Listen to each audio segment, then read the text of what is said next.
Hi there, everyone. Welcome back to another episode of Beneath the Lift Tower. My name's Charles McGillivray, and as always, I'm joined by Simon Stacey and Jess Keble. We're a fans podcast for fans by fans of Northampton Saints. How are you both doing?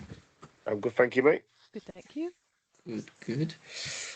Funny one because like I said, all I've seen is highlights. Listened to it on the radio on the way home, but I was at the Twickenham game, so I didn't see it. But I think you two had a better game than me, anyway.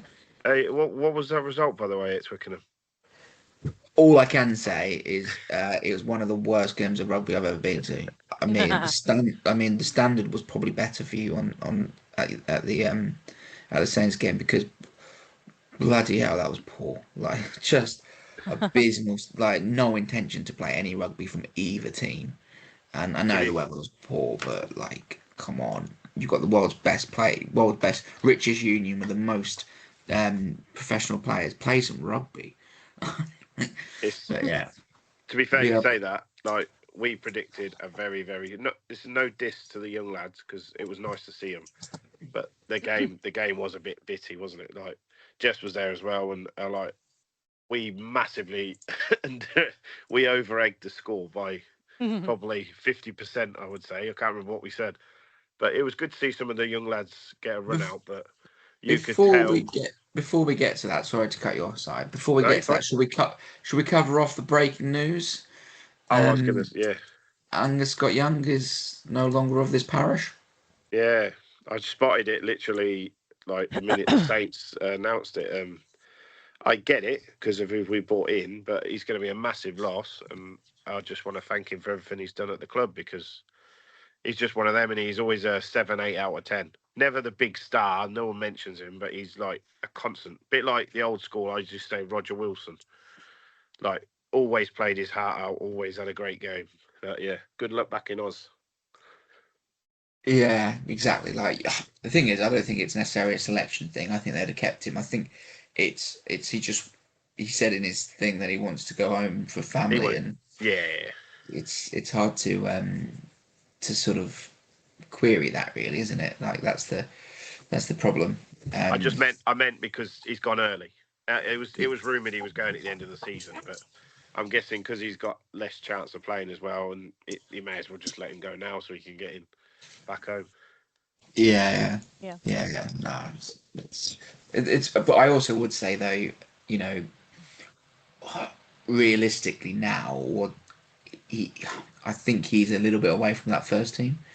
You've probably got to get 2 or 3 injuries before he's starting a big game, and he's probably too good a player for that. He needs to play rugby, and if the best place for him to do that is back home as well, then it's a good option, isn't it? Yeah, of course. Yeah, it's just sad to see good players leave, but you can't keep them all, unfortunately.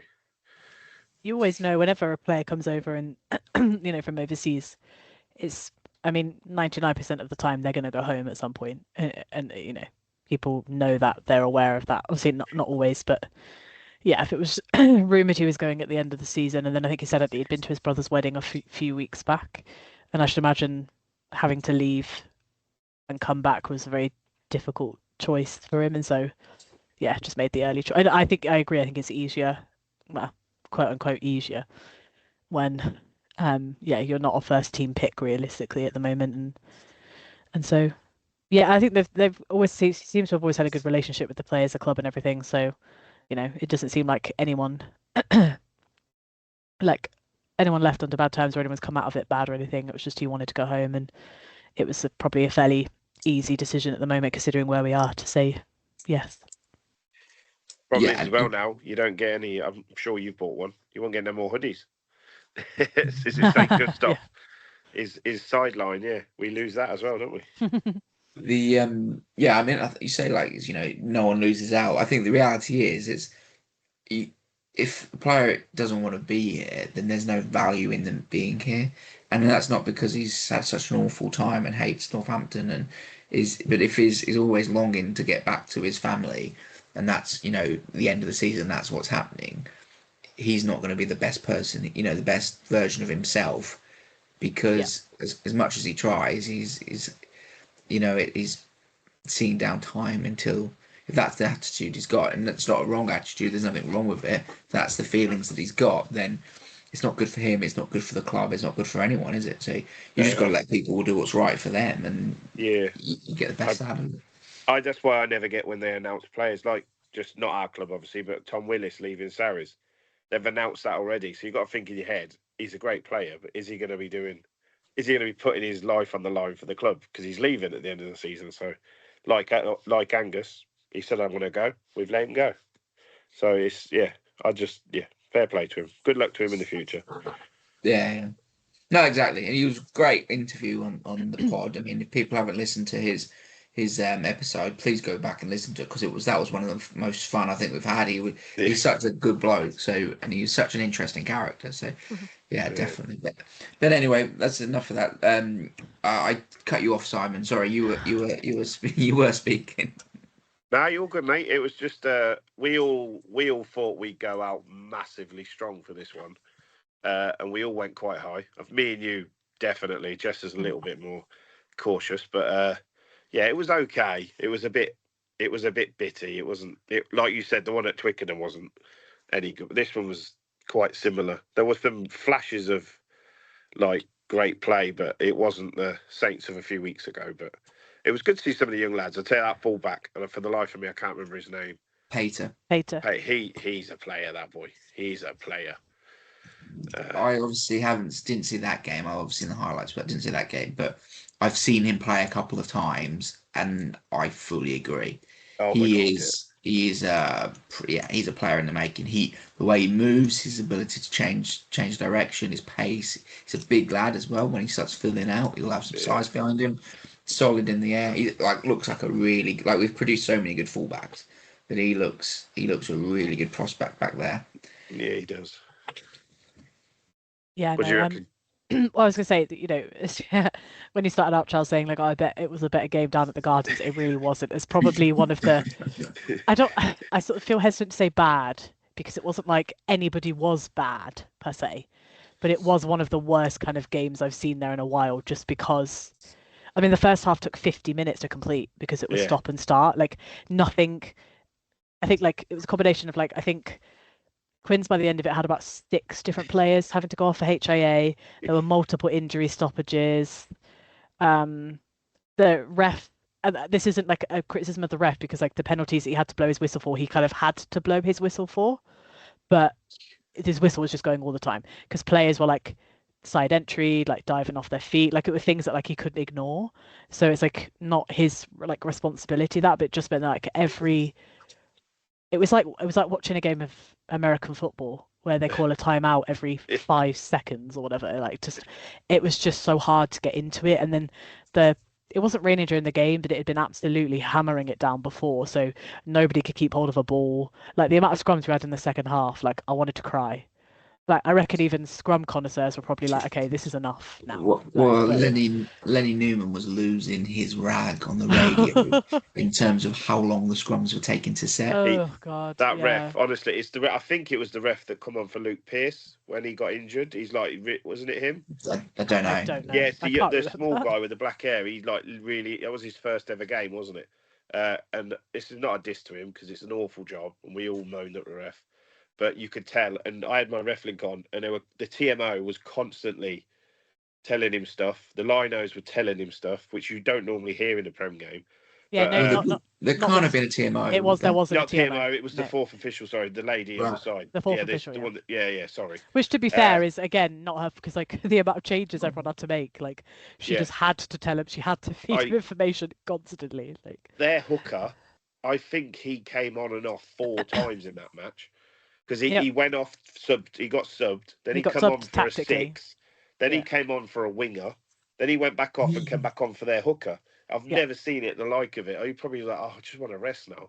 But to be fair, this is not again a knock at the ref, but the reason the scrums weren't working is because he took at least 10 seconds to do each stage. And like once you're crouched, I don't know if you played prop, but once you're crouched and ready to go, you want to go. You've got 5 lads behind you pushing you.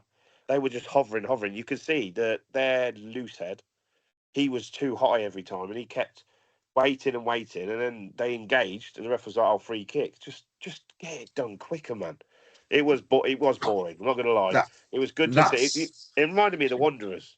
It was a Wanderers match, basically. well, Some of yeah, the young that's what it lads is. get in the game, and that's the point of the cup. We know that, but yeah, Yeah, I mean that's what Lenny Newman was reporting anyway. Was that the time between crouch set, bind, etc. was way too long.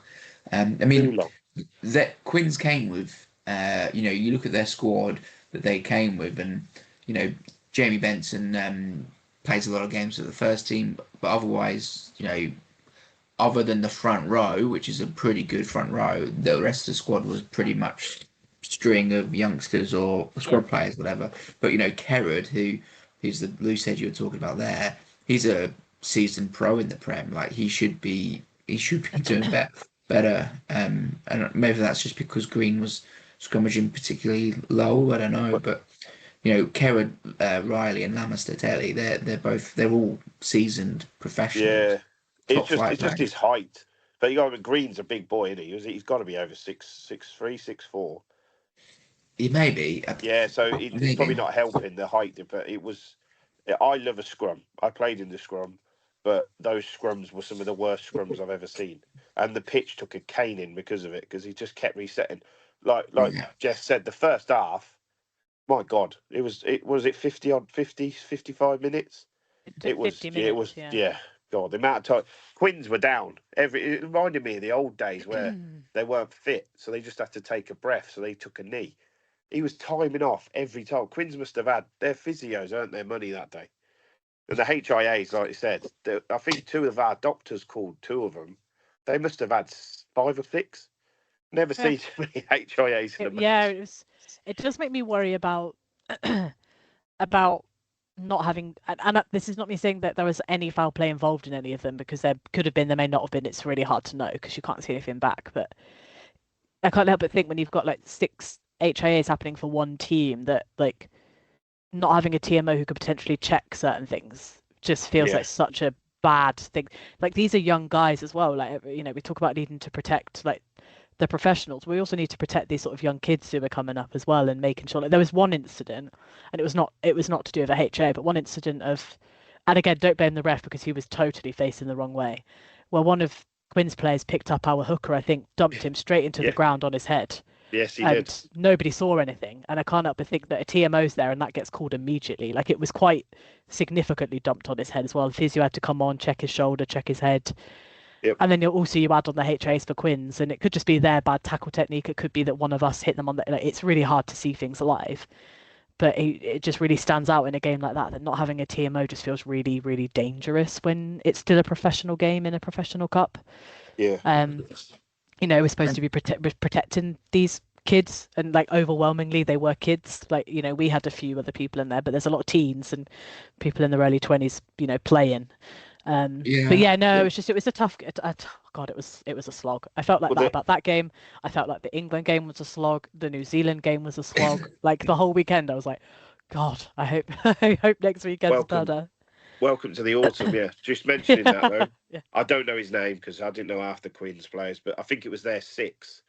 He clearly looked like he got knocked out, or he was down with a HIA. They even sent on our doctor, and he got up and carried on. And then they heard on the ref link, the lady he went to say, HIA, you need to take him off. I was like, he's just been knocked out, or he was literally being treated, and he had the stretcher and everything ready to go off, and he got back up and carried on playing. 2 minutes later, they told the ref he needed to come off, and it's like, what the hell is that about? And that's the inexperience of a referee. If you've seen a player, do you know what I mean? That was just silly, and that's what happened. The whole game was their awful. Their own doctor should have taken it. I don't know why it took an independent doctor to make a call. Their own doctor. I found that really bizarre. He was down for at least 5 minutes, getting seen to. And then he got back up and carried on. I was like, what's going on? And then a couple of minutes later, obviously the independent doctor had called it, said he needs to come off. I was like, well, yeah, obviously. I kind of was a bit stunned that their own doctor hadn't called that, and that's not even necessarily a ref or a TMO issue, like absence. It's just their own doctor should have said he needs to come off and get checked. Like it just made the whole game a bit. I mean, it started really well. Like we scored after 90 seconds. I thought, oh, this is going to be good, and that was probably as good as it got.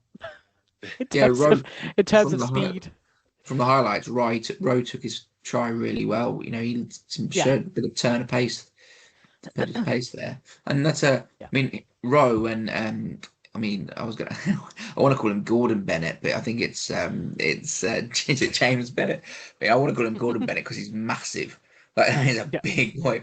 But both of those lads are they're part of the Bucks Loughborough team, aren't they? Bucks Super League Loughborough team, which shows the links that are ever developing with that organisation. But I think he's got when you sort of research Bennett, you see that he's got a string of man of the matches in that tournament. So he's obviously earned his right to do it. And then whenever you see someone as big as him, I bet the coaches are thinking, if we can get him to pass and catch, we've probably got talent. Yeah. So people definitely look good. I thought Rowe on the wing looked really good, and Pater looked really good. And it's obviously nice to see Munger back, for example, and taking part and things. But yeah, it was just I think it was again. This isn't even a critique of the players. Like the game was so stop and start. Like just everyone struggled to get some kind of foothold. It's just almost like impossible to get any kind of. It's just so opposite to what we normally see with Saints. So again, not even necessarily the refs' fault. It's some of the, people really were like diving off their feet in the side of the rocks like constantly, and he doesn't really have a choice but to. There's a few things I feel like you can let get away at the breakdown, but that you obviously can't. Like there, and so he had to keep pinging for penalties and usually it was like the attacking side doing it, so it's not like he can play an advantage either. And with the HO, like, it's just the game took so long, but because it was so stop start, like there was just no ability for either team to get a foothold. I mean, we got the full 5 points, we got the 4 tries, but yeah, it was probably a tough all-round game for everyone to watch and probably for them to play in, because especially like the young lads, like the team have talked about how they get these young lads training with everyone else, like everybody kind of trains together, and they're probably also used to playing, training and playing at speed and stuff, and it was probably really frustrating for them as well that it was just impossible to kind of get any real foothold in it. And yeah, the weather also didn't help, like I said before, like the amount of drop balls, like it was just crazy as the kind of game went on. So no, unfortunately not not a fantastic one, but you also can't complain at 10 out of 10 points in the 2 rounds we've played so far. Nah, like you say, it was good just to have some of the boys back from injury. That's what that type of game is for, though, isn't it? And see some of the youngsters. Tony Bellew added yet another storm. That one where he made that break, got tackled, no one went near him, so he just let go of it, got back up, and then legged kept going. Yeah. And I think did he set? Was it Pay who scored that one? Or was it It's Pater, yeah. Yeah, brilliant. He's just brilliant, that boy, and he's kicking. I know Finn is like world class, but he's come back from the Lions with a rusty boot. Just let Tony. I know Tony's gonna be playing for a few weeks now, but his kicking is just immense. He's just so accurate. Yeah, you said about young players there. One player who, from the radio and from what I've seen, seemed to have a bit of an impact on the game was young Tonga Weir. It seemed like scrums did go particularly well when he was on the pitch. He's also just like huge. Like he's humongous. So like he properly got stuck in as well. Like got stuck in defensive wise, putting in huge tackles. Like, and I was sat with my mum and she was like, if he's even half as good as his dad, we're gonna have like a world class player. Like, if he takes even just a smidge of the talent his dad had, we could get really lucky. Yeah, he was really good. Yeah. Like his dad was just an absolute star, like absolute quality player. But because if you look at the the one area in the team where we go, have we got someone coming through in that position? You probably look at tight end and go, well, it probably sits on Tonga Weir to sort of be that man, because Big Trev is nailed on a starting position, but he's whatever he is, 32, 33. I don't want to retire him or anything, but he's up the upper end of his career. And so you go, right, who's coming through? Like Luke Green looks pretty good. He's had some England days scenarios, but someone who's going to step up and be that absolute superstar tight head, which you need in a team that's going to contend for. Tonga Weir might be the sort of the hope, the only hope we've got there at the moment. The only hope. But like you said, he is a massive. I think he's actually bigger than his dad, especially his legs. But he's gone the dark side as well. He's gone to the tight head, hasn't he? His dad was a Lucy. So yeah, fair play to him, and he's a great carrier. He just seems to Yeah. drag players along, and he's still a little pup, isn't he? So we got hopefully the future's bright for that boy, and we have another Tonga Weir for 10 years like we did the old one. Yeah, like I've said before, we don't really have an academy. The old boys just bring their lads along. Like, we so many sons of former players have come through the system, but it's just an odd thing, but it's a nice thing for sure. A few other players, I suppose, worth discussing. Like when I know, like we said, Angus Scott Young's gone, and I was sort of really expecting him to play. And then when you see that he wasn't selected, you sort of think, oh, what's going on there? Because he hasn't played in a few weeks. Obviously, now we know that he was back home at a wedding. That's the reason. But you'd sort of expected this tournament to be for him, having not played. But I think that Archie Benson, who played, he seems a player from what I've seen. I mean, how did he turn out? Yes, he's a great player. He's the farmer, isn't he? I think he is. Yeah, Yeah. That he looks like a good prospect as well. He's the few games I've seen him, he looks like he's a great ball carrier. He's a massive lad as well. Breaks tackles. Yeah. Like I said, it's hard to say. We're not dissing the lads. There's just no cohesion because they obviously haven't played together. There was loads of lads that have been out for months injured. It was just like Jess said, it absolutely teamed down before. The pitch looked immaculate, but obviously it was wet. And yeah, they did what they had to do, but I wouldn't really say anyone stood out. Would you, Jess? I don't think so. Because it just No, literally I just think like as a team they played like decent.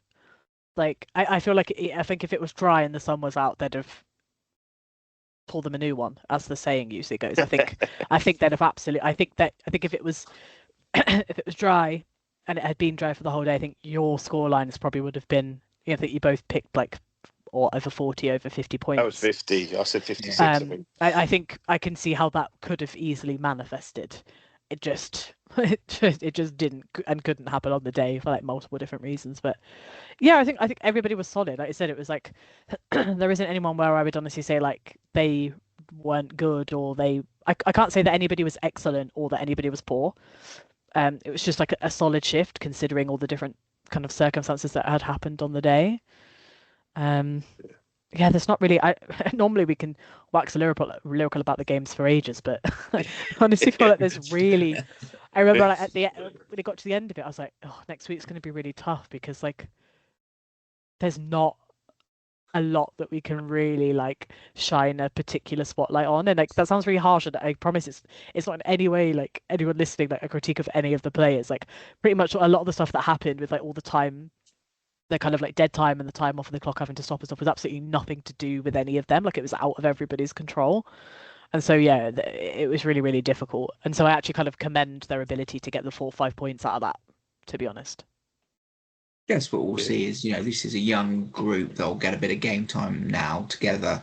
And but so maybe by the end of this round of cup games, we'll see a better reflection of what they can achieve because there's some serious talent there, and like I said, the squad was probably potentially weaker. Litchfield I would have thought would have played, but he didn't. So there's a few players where, and I think as the tournament goes on, you'll see the likes of Furbank and Slytone, etc.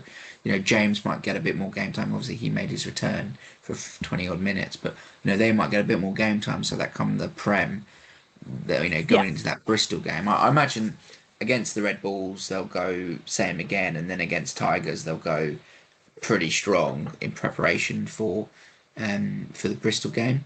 Yeah, I think for the game, it's Leicester away, isn't it? The last one. I think it's Leicester, so you want to go strong anyway. But I feel like you said, the England lads and like that pool has now grown with like Lockett and the England A lads that are going. Like, there's going to be a lot of lads that aren't just simply not going to be available for Bristol. And so I think you're literally going to be in a situation of you have to go as strong as you possibly can. Whoever you plan to play for Bristol, you have to play against Leicester because you can't. That's there's no game this weekend, and then there's 2, so it's a good 4. It would be 5 weeks by the time you'd get to Bristol. Like it simply isn't going to be possible.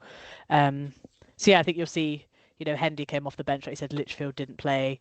James will probably start one of those games, I would imagine, because he'll be in there in and about and probably the starting 9, because we've now got McParland's off to in the England A squad. So James probably potentially slots into, for the Leicester game, potentially slots into the first choice. I'd still pick Wyman as first choice for the Red Bulls one. But yeah, it's sort of interesting how, you want to use the cup for the young guys as much as possible. But yeah, I can't help but feel that Leicester game is going to have to be like what our first team is out of who we have available. Yeah, I imagine the A wait on one boys will be. second. Sorry, so I was going to say there was one highlight I totally forgot, and it got the crowd going. And Jess will know it was the decibel counter. Yeah, I've heard about They this. put a That new was fun. thing in the That was fun. decibel counter. Like literally, that was the only thing that got the crowd. Like they were trying to break. I think we got to the highest I saw. It was 149 decibels. So a full Yeah, garden. we tried a lot so more than hard to get to 150, but we couldn't. No. Yeah, I did hear about that. At one point, the crowd was cheering, and the commentator was like, "What's happening? What's going on? Why are they cheering?" Like, Yeah. It's one of But those, yeah. like you said, you probably won't need it when you've got a packed out gardens for a Prem game, but that stadium was probably half full, maybe a bit more than that, maybe 3/4 full. So I can kind of see, and like I said, it really wasn't.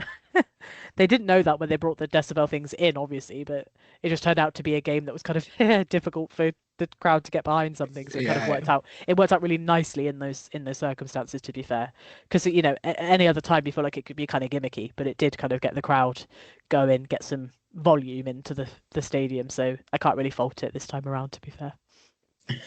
Well, it's good to see new initiatives and new ideas, isn't it? At least so it's cool. Yeah, going back to the night, I imagine the England A boys will be back in time for the Tigers fixture and then into the Bristol fixture. I just mean it more of like, I'm just like, obviously touchwood doesn't happen, but you don't know what state they return in. You know what I mean? Yeah. Anything could happen. So you just think, there's a. I'm not saying that will. Hopefully, all three of them, isn't it, that have gone to England A. Hopefully, they all come back and they're all raring to go. But anything can happen. So, I should imagine the club is already thinking contingency-wise what happens if those 3 or even 1 or 2 of them are not. Whereas we know that they're now 7 with Lockett gone, depending on how much he plays, I suppose. That at least the 6 that have already gone are certainly not going to be available. Yeah, I mean, let's talk about the England players and call up, etc. And I did say last week, Tom Lockett playing unbelievably well, and he's got some recognition to be included in that squad. I mean, that's fantastic to see that, isn't it? Really, 100%. Yeah, that's great. I mean, I don't. Do I think he'll get game time?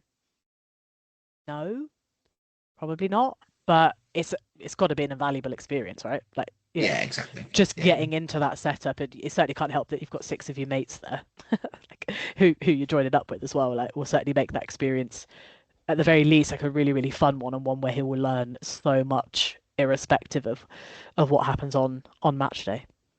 Yeah, it's an interesting one that they've called him up into this week because, you could have thought that he would have been called up into the A squad to play. Yeah. So that's an interesting call, but it might be the case of them looking at maybe they're looking at Coles as a 6, and therefore they need that line-out jumper in as another possibly, understudy to Chesham or whatever. But it's interesting that he's been called up, but it's well earned because, like I said last week, he is making selection, I think, very difficult for Saints, and as we said with Angus going. That a lot of injuries sort of have to happen before he'd get it, and I think Lockett's one of them because I think they would play Coles at 6, which they have done. They did it in the Sarries game. He might almost be first choice 6 because Lockett's playing so well alongside Van der Merch that you go, well, you're not dropping. Like you get those 3 in the team, aren't you? So along with a Pollock and a Chick, etc., or a Pearson. It's such a competitive, Lockett's put himself well and truly in the mix at Saints and thus been rewarded at the top level. Yeah, it's great. I think perhaps the only person I feel a bit sorry for is I felt like Hendy had maybe done enough also to kind of like even before, because I feel like we say this all the time, and I don't mean it personally, but like I mean England struggled anyway, but Stewart is just a poor a poor all-round 15. I still think that his aerial game is actually a really, really strong, like outside of it is a strong element of his game, but just the rest of it just doesn't work for Yeah, me. did you see that clip where the Aussies broke and the lino like ran and he kept up with him? He absolutely gassed Stewart. The Stewart was like about 20 yards behind him. It's just like, Yeah, yeah, that's not what we need for a fullback to recover. If we need last defence, he's so slow. But like you said, he's a world class air in the air. But that's but it. Yeah, the issue is, I feel like it's not enough. I feel Oh like God, no, not I feel like international level. I feel like if the rest of his game was a little bit better, maybe it's enough to compensate. I just feel like at the moment it isn't. So yeah, I was kind of surprised that they didn't, not even necessarily just Hendy, but it feels like there's got to be some other choices out there where their all round game is perhaps a bit overall stronger. Like I'd say Freddie Stew is better than Hendy in the air, but I think Hendy is a better all round player around the pitch than Freddie. I think that's more than fair. I think, I mean, the one thing I would say, the first four catches in the game against Australia, Stewart dropped. Yeah. So like that's your one skill you bring into the table, and you haven't delivered it, Yeah. Yeah. right? And he's not a bad rugby player. Let's like put that in context. Yeah. It's against his peer group where he's competing with for the spot, Yeah. right? There is some serious talent in the Prem. Now, it's I think Carpenter's unlucky that he's injured because I think he would be in that Yeah. squad and push him. The problem the concern I would have with Hendy, because I fully agree, his all-round attacking game is light years above Stewart, and physically and pace-wise, he's way ahead of him. My concerns would be he isn't dominating or confident enough in the air at domestic level yet that Yeah. if you throw him into a test match arena where all eyes are on you at the fullback, that's a very pressurized position Yeah.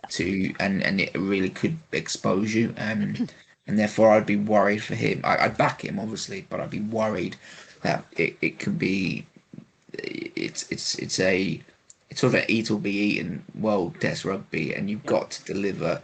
And you make one mistake on your first touch, and the fans write you off for the rest of your career, right? So you've got to be really ready before you step into that spot, in my view. And Yeah. I think he needs more game time in the Premiership to get really comfortable before and that's why I'm surprised he didn't start. Say, I know Pater looks like let's give Pater game time, but I'd have thought give Hendy as much game time as possible at 15 to get all that into him. But yeah, you've got to manage his workload, I guess. Um, what about the other players? I mean, the other player I would say who I would have picked, I would have generally picked at 15 before the game, even though I've said for so many years he's an out and out 13. I would have picked Freeman at 15 for England against Australia. Yeah. I think, well, I mean, he's unbelievable in the air because he's so good at everything else. People forget how good he is in the air, and then the thing it would allow you to do is have Lawrence at centre. Yeah. So you Yeah. sort of the question for me is like, do you want Lawrence or Stewart in your back line? And it's a no-brainer for me. Yeah. I wonder if that becomes a potential, because I know a lot of people sort of think about, do they change the team slightly for Fiji? But I think they need to all play together before the All Blacks come. Realistically, I think I'd be wary of them making too many changes. Like generally, but I wonder if perhaps that's one of the ones they potentially do think about doing is having Lawrence in and Fremo at fullback. I'm sure they'll make a few changes, but I would worry that they would be undercooked for New Zealand if they essentially made loads of changes and thought we're going to give different people game time. Said I don't know if that's really the right move necessarily. No, I agree, and I think they've got to have game time given together. You can't just chop and change, but No. that is the Baltic way. He chops and changes coaches and Yeah. chops and changes stuff all the time, players all the time. But I think, and realistically, you got to think who's your best centre partnership going forward, and it probably is Dingle. If you could put a bit of pressure on Saints to make sure that they pick Dingle and Freeman together as well, it's got the making of a world class, all time great centre partnership. And I've said that. I've said that for years. I think that makes sense. Therefore, it probably leaves you playing Marcus Smith at fullback against Fiji, which isn't the end of the world against Fiji, is it? Because do you think they're going to stick many up there? Sort of. It's No idea. but It I showed, suppose no, the I would have issue I said. So I was going to sorry. say I would have said it showed he should have started Smith, shouldn't he? To be fair, Finn. I don't yeah. think Well, Ford did himself any justice in that match. the biggest issue, and this is my again concern I've got with Saints boys going across to England, right? Yeah, they're learning from being in those Test match arenas and the experience that they get, but the lack of shape on attack was so bad. Like I don't know whether I've been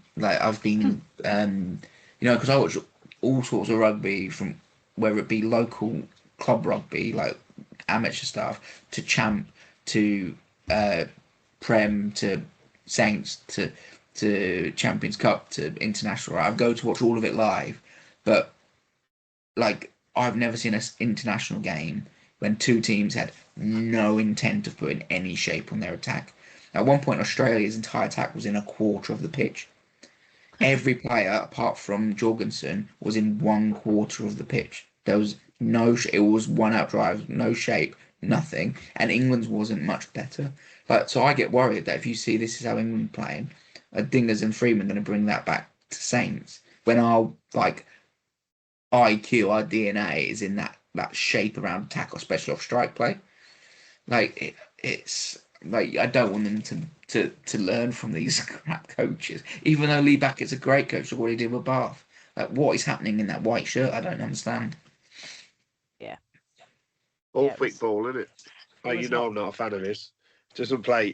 He doesn't play attacking rugby, really, does he? He's an ex-forward, for Christ's sake. He's been at them up the road as Saracens, and they're not exactly flair teams, are they? So just don't speak two things. They'll be going sniffing around Dowson, so be careful.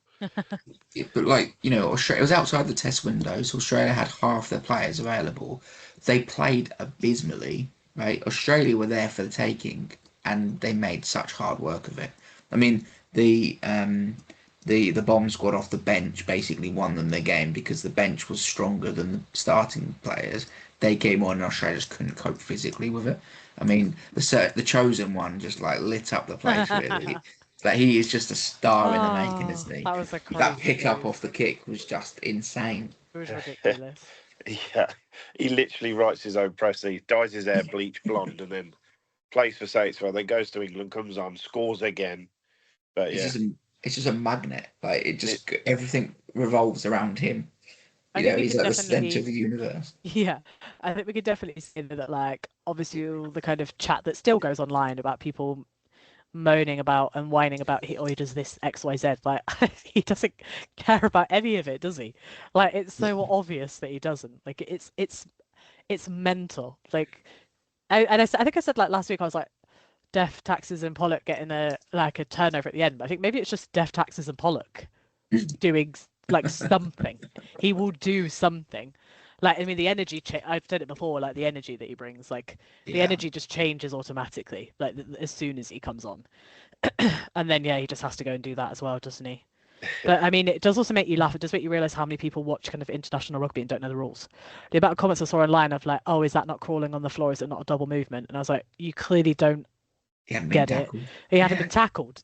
That's not a completed tackle in any definition of the word. He hasn't been held in any way, shape, or form. Like the guy barely touched him. Like it was obviously enough to knock him off his feet because he was running. But I was like, He got yeah. up. So, Yeah. so He yeah. got So the up, didn't he? amount of people that were like that should have been a penalty, and I was like, I'm gonna blow my top. Like, what do you mean? It's not like, and anybody that watches the game domestically regularly knows this. But it does kind of make you realise the amount of people that kind of, and it's like we're trying to get it to reach new audiences, right? But I'm like the confidence they all have to go online and be like, he should have given away a penalty. I was like, nope, it's like Yeah. just not true. But yeah, Yeah, well, fortunately, you get that with sport. I mean, the amount of people yeah. that are talking about like the first round of the FA Cup or whatever it was at the weekend while they were watching the England Australia game was not mind-numbing. Like that's what people were talking around me, and then people would get up and go for a drink, and then someone would go, sit down, whatever, and then there was like it got aggressive. Like you don't get that at the rugby. It was just the atmosphere was dead. and that was because the game wasn't exciting. You compare that to 12 months prior when it was a great game, regardless of outcome, it was an amazing game, and the crowd was great. So it just shows you the importance of actually having the fixture delivering. I'm gonna nickname Pollock Maximus because, like the Gladiator speech, is "Are you not entertained?" That's him. He's literally the entertainment. He does it. He does it in whatever game. He always brings something, either a wind up, a brilliant moment, or a try. And yeah, the boy. I'm just glad he's signed and he's ours. Yeah, it's still what makes me laugh when, you know, he gets the comments online and it was like, oh, he's really, really copied, but he hasn't backed it up. I was like, what are you watching? I said like he's backed it up on the domestic stage, on the European stage, and now on the international stage multiple times. I was like, what are you looking for? I was like, what else could he actually do at this stage? Like, because he can do everything. He's got like speed, he's got pickups, he's got tackles, he's got turnovers. I was like, he's got tries. Like, he's literally got everything that there is. Like, I think I said it before. Like, the amount of actual talent in that one individual defies belief, and he's not even close to his peak. Like, you know, in terms of like kind of like athletically, like developmentally, like physically, like, you know, the peak is still what, 5-ish years away. I was like, more probably. It's like what, like later 20s. I was like the potential is out of this world, but people just don't like characters, do they? They don't, you know, you get the amount of people that whinged about the celebration. I said people have been coming up with celebrations in all sports really, but like it's not new in rugby. You know, like there was some criticism. Yeah, I mean there was some criticism when that came out, but you know a lot of players do the ash splash now. Like it's, you know, it's something that's kind of, you know, this whole like celebrating isn't new. I was like, so it's I feel like it's always a strange criticism, but yeah, people just don't like that he's confident. And I was like, if he didn't have a reason to be, maybe, but he does. You know, like he's also clearly just having the time of his life. He's like you get the impression that he's just loving it all. He's just loving the environment, loving the opportunity he has to go and play on that stage. And like I said, the game was awful, right? And all the tries genuinely came from mistakes from the opposition rather than being, you know, something that's sort of, you know, a good bit of play, whatever. But he makes his try by an unbelievable bit of skill with that pickup. Yeah, it was crazy. You know, he's picked it up, you know, half a foot off the ground. The conditions aren't great, and he's picked it up in one motion and then sprint through the gap. Like you like the skill set, the ability that he has in terms of just core skills. They're off the charts. Like he like you said, he's got it all. He's an exceptional talent. Yeah, it was a good day for like Saintly England fans, like with him and Mitch getting his try also, so it didn't disappoint on that level. Yeah, I mean, I don't want to be one of those people that says, "Oh, all England do is kick it," blah blah. You know, like Test rugby's Test rugby. You've got to play. You play, but I do think, like again, like I said earlier about these, you know, Saints boys going into England camp, and I'm really concerned that they'll, you know, learn that structure and lose what makes us our USP. But even with Mitchell, it's even more. Because Mitchell is chalk and cheese playing for us and playing for England. You know, their game plan is so different that that world class ability of quick ball, the delivery he has, the sniping around the edges. I didn't see any of that from him, and it's what makes him world class. So you've got a world class player who's performing in green, black, and gold, and then he gets to an England jersey and they ask him not to do any of it. You know, I'd almost say if you're going to play that game, you're probably picking the wrong 9. You know, exactly. Yeah, you're right. You're bang on. Ben Spencer's unbelievable kick, isn't he? Yeah, but he's a flair 9, isn't he? He creates so much stuff out of nothing. And England, like I call him Steve Borthwick because he's boring rugby. He's just, and as Charles said, he sat through it live. I don't get it. You've got some of the best players in the world on that pitch, and they just don't create anything. And like you said, Australia were there for the taking. That could have been a cricket score, and it really wasn't. Yeah, I mean, I think back to like the previous Six Nations, right, where at one point Borthwick obviously did seem to acknowledge that like the way they were playing wasn't working. Like, you know, that victory against France when they brought Finn on, and he must have obviously told them like just go and play the way you want to play, and it just completely changed the complexion of the game. Like, so he has actually seen it. He has seen how it can work. which is what confuses me as to why we kind of go back. I mean, we saw a few bits of Mitchell, like when he scored his try, he did a lovely dummy, making them think he was going left, and he went round. There was like little bits of it, but I don't think I worry about Mitchell too much specifically. Some of the others maybe, but yeah, they do. It is chalk and cheese. You're right, like the gameplay style. But like I've never felt like I feel like Mitchell is kind of one of the main instigators of the way we play at Saints, and I think he will still retain that. But I do get what you mean. Like it's so different, but you just sort of want even just the players at one point, like maybe with a game where it's a bit closer, to just be like, you know what, this isn't working. Let's just kind of do what we do, because I think that got us some of those victories in the previous Six Nations. I don't think we'd have got if we'd stuck to whatever the kind of plan is. I can't really tell what the plan is because it's I don't know. That's the thing. The plan is to keep things. Didn't it? It did used to happen back in the day, like what 5-6 years ago. England players would go away, and then they'd come back and not play the Saints way.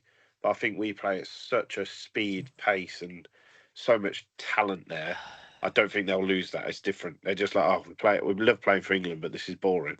They'll come back and be on fire because they can get let loose again, and it's just sad to watch. And if we play like that against the All Blacks, we're going to get our bottom smacked. Yeah, I mean we saw it with the game last year when we played Tigers and we got absolutely smashed when our players came back from an international camp and were just flat and weren't at the levels that they needed to be. But like England obviously play this low risk form of rugby, right? Percentage rugby, get up the pitch, put pressure on, be physical. England are the richest union. They have more professional rugby players registered than any other union. They should be aiming for more. They should be aiming to be a better team than they are. And that's my take on it. I think it's like the pressure on the coach, obviously, to win is influencing his ability to make decisions to go out and play rugby and inspire them to go out and play like they do at Northampton. Back your decisions, back your ability, and that's just devoid in their red rose. But anyway, we won't go into the Bulls game anyway because we'll look at that next week because there's no game, there's no fixture this week. No fixture. But I suppose the only thing we'll hopefully see maybe Todorou make his international debut against the Wallabies this week. Oh, he could be so good. He could be in the chance. And then whether do we think Finn will play for England or not, I suppose, is a question. Yeah, he's got to start. Yeah, it's against Fiji. If he thinks Ford's the first choice at the minute, Finn will start. He'll do a worldie, and then he'll just be playing against the All Blacks. Because I do think that's one of poor. I do think that's one of the changes they'll make. I don't think they'll make many. I think, and I don't think they should. I think they should keep that fairly similar. I do think that is one of the changes that will probably be made because I feel like you said Fiji. It's a very, very different game. I mean, I love watching Fiji play, and me and my mum got last minute tickets to go this weekend. I'm so excited because I love watching Fiji. I think everybody loves watching Fiji play. Defensively, absolute mess, but attack-wise, some of the most gorgeous stuff you'll ever see. But I feel like you need your attack to be absolutely on its game against a team like it should be because it's So I feel like perhaps they may give Smith a go and see if it unlocks what Ford wasn't able to. And very possibly Fremo to 15 and Lawrence in at centre to kind of that's something I feel like you can risk it against Fiji, see how it works, maybe think about it for the next two fixtures after. But I think, and the commentators seem to suggest as well that changes, Borthwick might do the absolute opposite to what everyone's suggesting. He might completely change everything. But I think he does that at his peril when it comes to, playing New Zealand the week after. It's very limited game time getting them together, and New Zealand have just come off the back of the Rugby Championship as well, have they not? So they have got actual time together that they've put in, and certainly more so than England have. And so I think it would be a huge risk to make whole-scale changes all over the place. I think you need consistency. I think consistency is gonna. They say consistency is key for a reason, right? I think it is. Yeah, that makes a lot of sense. And then you look at their opponents, Fiji, and think Fiji haven't played rugby since when? Because having that game outside the international window, like, first of all, I don't think it should have happened. Second of all, I don't think Australia should have agreed to playing them outside the window. No. Like, why Yeah. would you take on England when you haven't got your players and you haven't got the depth for they're not as good as England. So like, why would you take on England without Will Skelton? Like, it's nonsense. But then you play Italy. Like, reverse those fixtures, please. Yeah. But the Fiji haven't like not played in ages. You sort of think if England can't put a big score on them, team that's basically a scratch team because they don't have any time together. You got to query how they'll go, but it's called money, mate. Yeah. That's what it's called. I don't know. I think you should have made they should have made the whole month an international window and allowed those players to play in those games. Like, what's the point of an international window if the nations just then organise games outside of it? Scotland played the USA and won 85-0. So, Van der Mar had an absolute field day, didn't he? He was bashing people all over the pitch. It's just that this like, I don't know what international rugby, especially, like, I just don't understand what the stakeholders are doing. Fiji coming into an England game having not played in months, but England played Australia the week before. Like, that's not suitable. That's not fit for Fiji, is it? That's not the best for them. Anyway, I feel like we've been a bit negative. It's been one of the most negative conversations I think we've had about ever on this show, and that's included some dire losses. But to be fair, though, mate, it's I'm not going to speak out of turn here saying you can't polish a turd, can you? So they were all poor matches, so you can big it up a bit, but yeah, I know what you mean, though. It was kind of worse almost with the New Zealand Island one because they build it up as like the rematch after like genuinely an incredible game in 2016. So like, fair play. It just lived up to absolutely nothing. Like, I mean, they got a sellout crowd, great, wonderful, but my God. You put a rematch that's what, about 10 years in the making. Yeah, the different teams. 9 years later, a rematch. And like they're talking now about how Ireland want to kind of potentially go back to Chicago yearly. And I'm like, I get it. I get the whole idea of like the American market is like a huge market, but it ain't going to help as well that America just got absolutely demolished. Like, they're going to find it so hard to get people invested when they just don't have a national team that they can really say anything about. Yeah, I mean, seeing that crowd was amazing, really. Like, that's phenomenal to see that size of stadium filled up to watch international rugby. It's sensational, but they need to get, the MLR, the problem is that it's like every year, you're like, it's a case of which team's going to fold this year. Yeah. And it's just a revolving door of new teams in and out. And they need to get, I think they need to get more professional coaching in that league. But the funding of that's got to come from somewhere. So they've got all the athletes in America. 100%. They've got enough expats from all around the world that bring the rugby culture to America as well. The Pacific Islands, lots of Saffers over there, lots of Kiwis, but they just need to get the coaching and some of the crowds for those teams are actually not even bad. Some of the like Glendale Rapids or whatever they're called, Raptors. They're getting crowds bigger than Newcastle last year. Like, and it's because it's such a small. It only takes a tiny percent of a city to go, and it's massive because it's 200 million people in the country. Yeah, exactly. But it's all there. It's just they need to get that team better, like you said. But yeah, we're not going to solve world rugby on this. No. But let's just pray for a really good, fun match against Fiji, and that the Saints lads get their time to shine. Exactly, yeah, and hopefully an Italian debut for Todoro. That'd be fantastic, yeah. In an Australia loss, but anyway. Thanks everyone for listening. We apologise if we've been negative, but it's still been a very interesting chat, that's for sure. I've been Charles, Jess has been Jess, Simon's been Simon. Thank you very much. Thank you. Bye.